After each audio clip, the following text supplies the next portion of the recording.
As we move into the start of a new month, and one that also encompasses the energies of Passover and Easter, I felt that today would be an excellent time to do a reading on what messages Spirit might want to share with us today.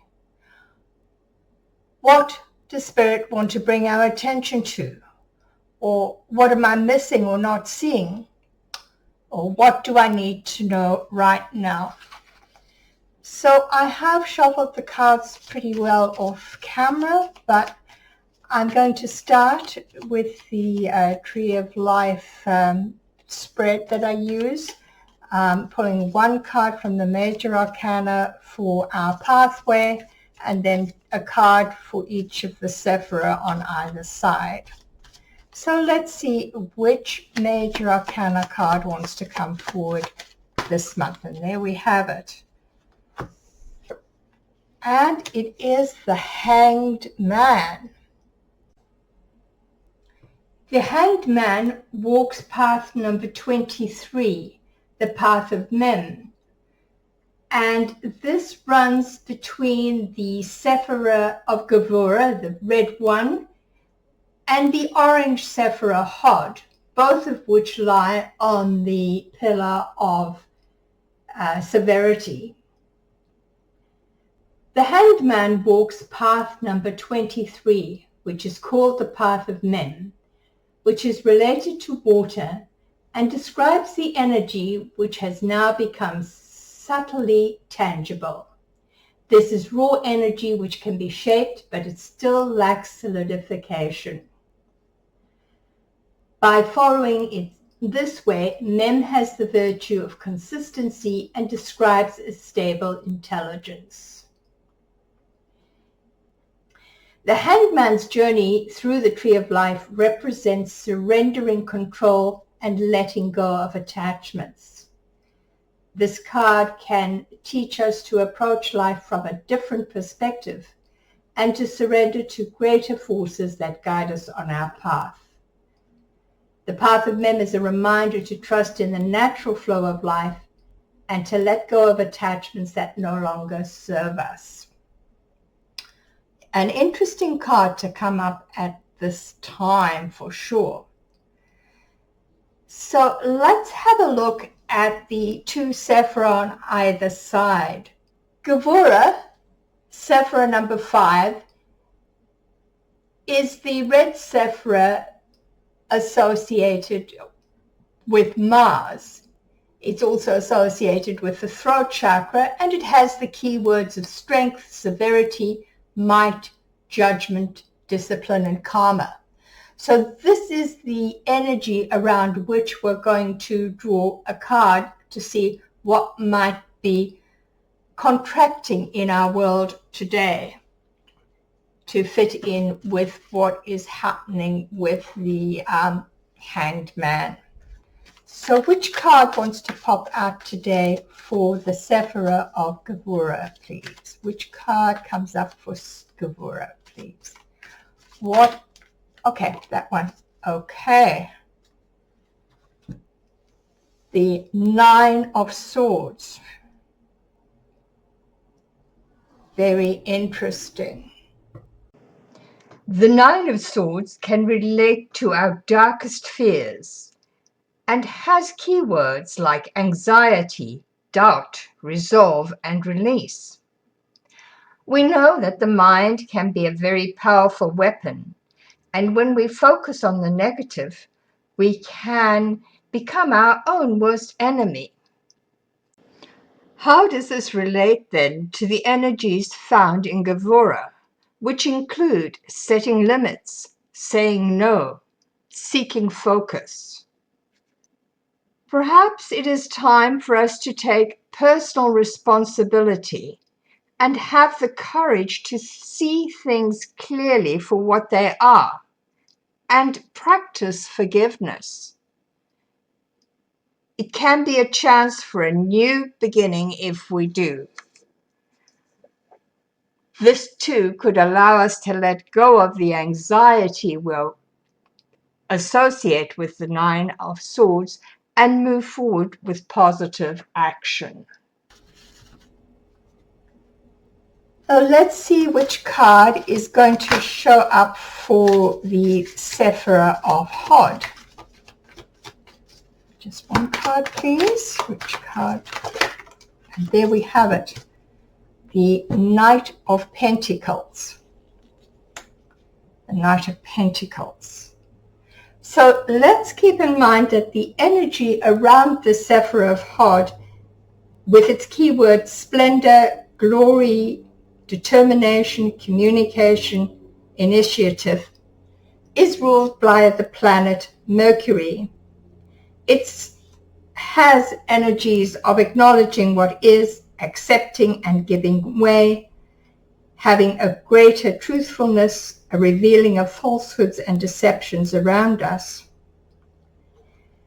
The key to its position in this spread is the question of what sense is trying to be made heard. So how does the Knight of Pentacles fit into that?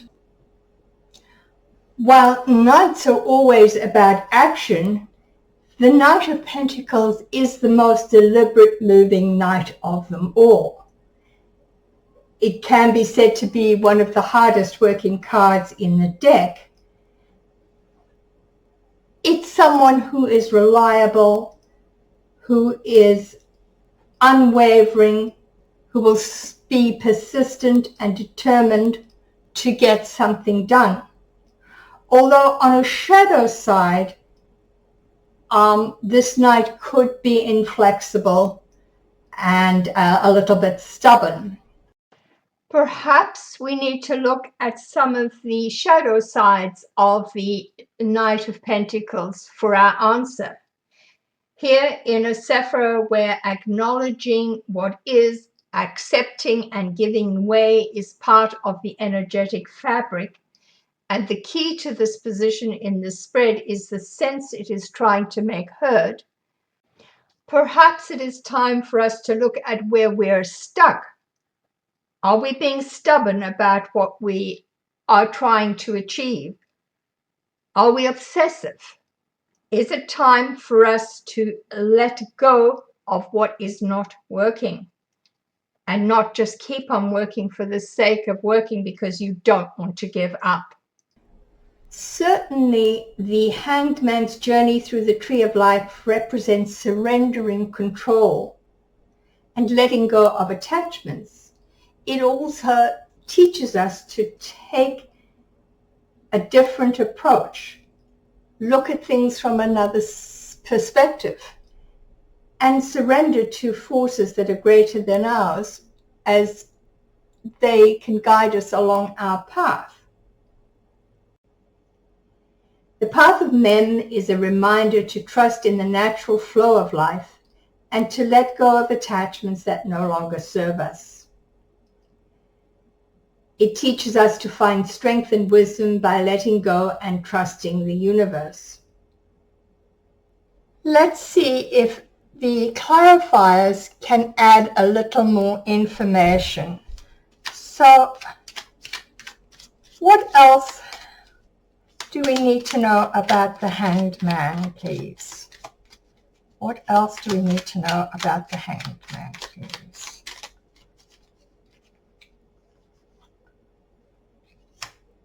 We have the King of Cups,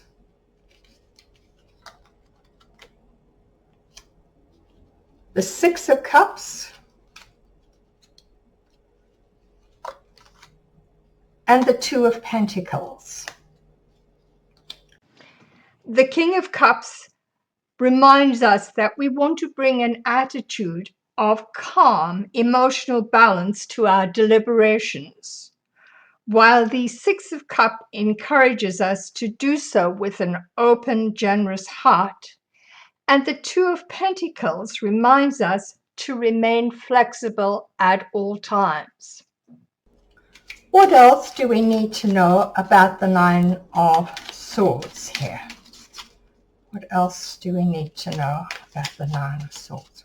One turned upside down. The World.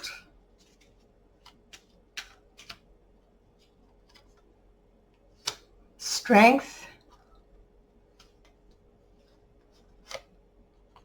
and the Four of Swords. Interesting. Here we have two major arcana cards. The World, which symbolizes completion, and Strength, which symbolizes courage, compassion, and control over our own emotions. Plus the Four of Swords, indicating that it's time to rest. Perhaps now it is time to let go of any worry or anxiety we have been holding on to, because we have come to the end of a cycle, and it is time to rest and replenish our courage and strength before we will be ready to move on. And what about this Knight of Pentacles? What else should we know about him? Justice.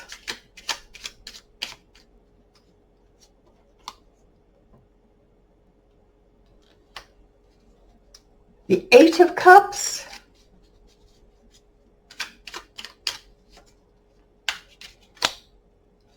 One more, please. The Four of Cups. Here we start with another major arcana card, Justice, which is all about realignment, fairness, truth. Together with the Eight of Cups, which walks away from those things that no longer serve you. And the Four of Cups, which is an invitation to step out and try something new. The message this month seems to be calling us to take time to reflect and be flexible and open to seeing things in another way, because the time has come to move on to a new phase of our lives. And once refreshed and rested, we can face this with courage and self-control. And with a balanced perspective, walk away from all the things that no longer serve us and open our hearts to the new invitation Spirit is offering us. Let's round this message out with an oracle card from the Oracle of the Angels. And we have here number 14, positive intention.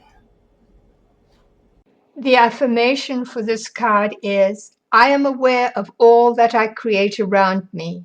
I abundantly fill my life with light and love. From all the seeds of light I sow, I will harvest the greatest richness. And what message does the Celestial Whisper cards have for us? Let's see. Transformative power.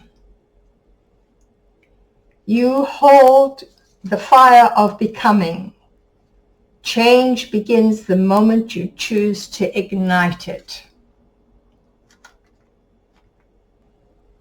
And finally, a card from the You Are Not Alone deck. Final message for us all. In Spirit, what do you want to tell us? There we go. A reminder. When I forget who I am, I return to my breath.